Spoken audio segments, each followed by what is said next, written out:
todos vocês, a paz de Jeová, a paz de Jesus Cristo, a paz do Espírito Santo.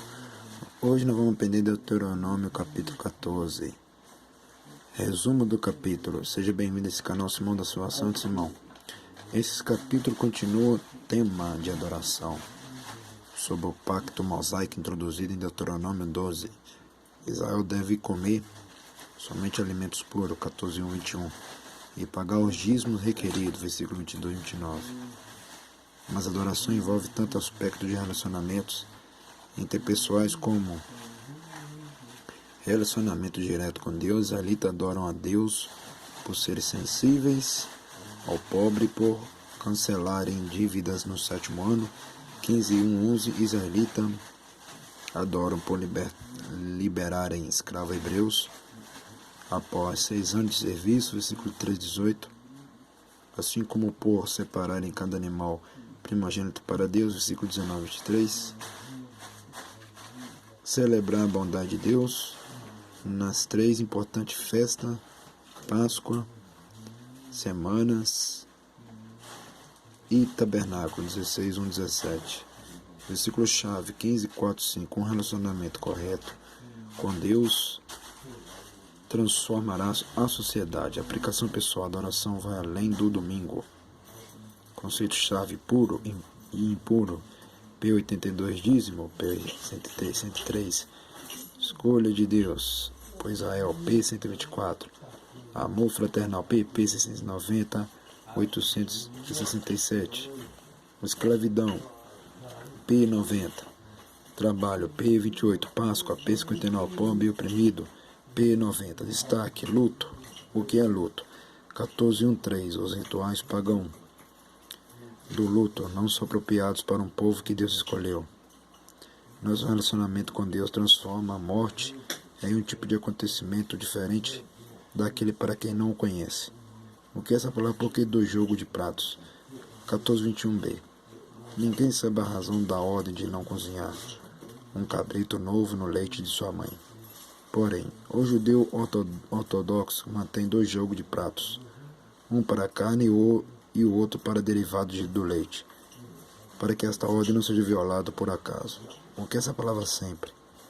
14:23. Diferentes construções hebraicas são usadas para significar sempre ou por todo o tempo ou continuamente. Foi ordenado a Israel fazer 2 coisas. Por todo o tempo, o povo de Deus deveria sempre guardar todos os meus mandamentos. 5:29. Sempre temer ao Senhor teu Deus. 14:23. O que é o dízimo do 3º ano? 14:28. Alguns creem que esse é um dízimo, uma parte adicionado aquele a ser pago no santuário central, deveria ser usado para prover alimento ao pobre. O que é não haverá pobre? 15:4.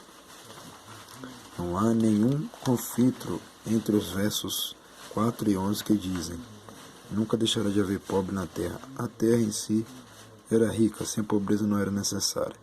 O problema então, como agora, era com o povo que amontoava mais do que precisava às custas dos outros. O que é emprestar, tomar emprestado? O ensinamento do Antigo Testamento nesse tópico é singular. Israel não possuía crédito econômico. Uma pessoa podia pedir emprestado para satisfazer necessidades pessoais ou familiares. Aqueles com condições eram ordenados a emprestar aos companheiros israelitas. E a cada 7º ano, os débitos de uma pessoa incapaz de pagar um empréstimo deveriam ser automaticamente cancelados. Plano próprio de Deus contra a falência. A terra de Israel produzia bastante para todos. Somente se o povo, beneficiado com a liberalidade de Deus, tivesse má vontade de compartilhar seus bens à pobreza, secaria essa boa terra. A advertência em 15:9 contra abrigar o pensamento perverso em recusar socorrer o irmão pobre é significativo. Pobreza em qualquer país é o resultado do pecado, e o coração duro e mão fechada enfrentarão a justiça de Deus. O que é a orelha furada? 15:16-17. Nas Escrituras, a orelha representa a capacidade de uma pessoa perceber e responder. Assim, a orelha furada simboliza a escolha do servo em abrir seu ouvido e responder obedientemente ao seu Senhor por toda a vida. que é a imagem para o crente que deve manter os ouvidos espirituais abertos para Deus e responder humildemente a sua palavra. O que é escravidão? 15:18. Leis regulando a escravidão em Israel e as implicações do sistema são discutidas na P90, Levítico 25. O que é alegria e luto? 16:14. O versículo retrata festas religiosas como um tempo de alegria mesmo para órfão e viúva. O Talmud veio um importante princípio nesse verso e determina que mesmo os tradicionais 7 dias de luto Shiva observado para o recém-falecido deve ser posto de parte e o enlutado juntar-se às festividades dos dias santos. Mesmo a tragédia pessoal pode ser transformada em celebrações do que Deus tem feito pelo seu povo e do mais que ele certamente fará. E vamos em Deuteronômio capítulo 17 agora. Resumo do capítulo. Moisés agora se volta para governar a nova nação, com atenção particular para os seus líderes, seu sistema de justiça e sua conduta na guerra. Essa seção do detalhado código regulando a vida sob a lei da aliança estende-se de 16:18 até 20:20. Moisés começa por chamar juízes incorruptíveis e esses juízes de incorruptível que serão imparciais em suas regras. 16:18, 20. Esses juízes devem estar comprometidos com a lei o bastante para que condenem à morte caso existe evidência suficiente do crime. 16:21, 17:7. Casos legais complicados podem recorrer a um tribunal de sacerdote levita cuja decisão será definitiva. Versículo 8:3. No tempo em que Israel for governado por um rei, esse rei deve ser um do seu próprio povo, ser humilde e sujeitar-se à lei de Deus. Versículo 14:21. Os regulamentos detalhados nesse capítulo, apesar de específico para a situação de Israel, do Israel antigo, fornecem elementos distintos acerca das qualidades a serem desejadas nos líderes espirituais em qualquer tempo. Versículo-chave 17:9. Líderes devem estar dispostos a ser guiados por Deus. Aplicação pessoal. Nossa incumbência é proclamar a lei de Deus, não modificá-la. Conceito-chave. Sacerdócio, P81. Poligamia, P41. Sistema de justiça legal, P132. Responsabilidade, PP 495. 503. Juízes, P158. Destaque. O que é juízes em cada cidade? O que é essa palavra juízes em cada cidade? 16:18. Há um grande significado em estabelecer juízes em todas as cidades. Primeiro, cada um é conhecedor apropriado do caráter de um antigo vizinho. Então, imparcialmente oficiais incorruptíveis pode ser selecionado. Segundo, juízes locais conheceriam o caráter das testemunhas e daqueles que são acusados e seriam capazes de melhor desvendar os verdadeiros fatos de um caso. O mesmo princípio está refletido nas instruções de Paulo a escolher anciões da igreja local. CF 1 Timóteo 3 e Tito 1. O que é investigação e condenação?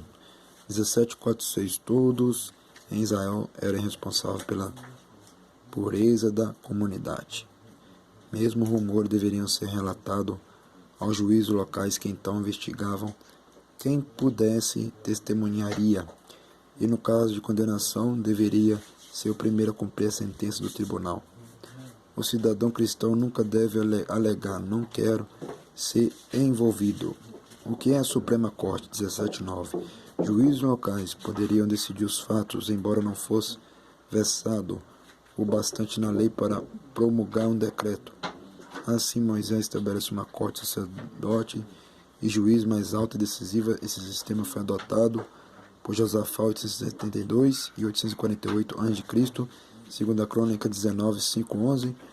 O mesmo sistema foi seguido no tempo do Novo Testamento. Toda cidade tinha juízes locais, mas em Jerusalém o Sinédrio era a suprema corte do judaísmo. O que é rei de Israel?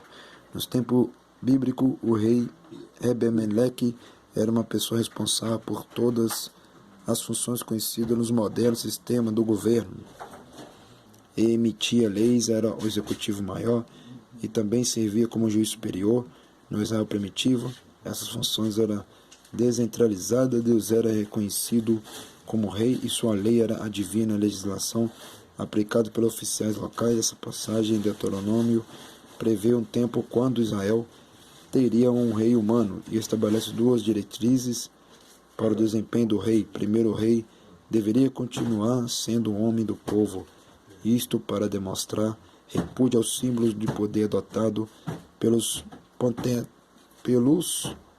potentados orientais, um grande sistema militar, 17-16, e um harém, V17, e acúmulo de grande riqueza pessoal, V17b.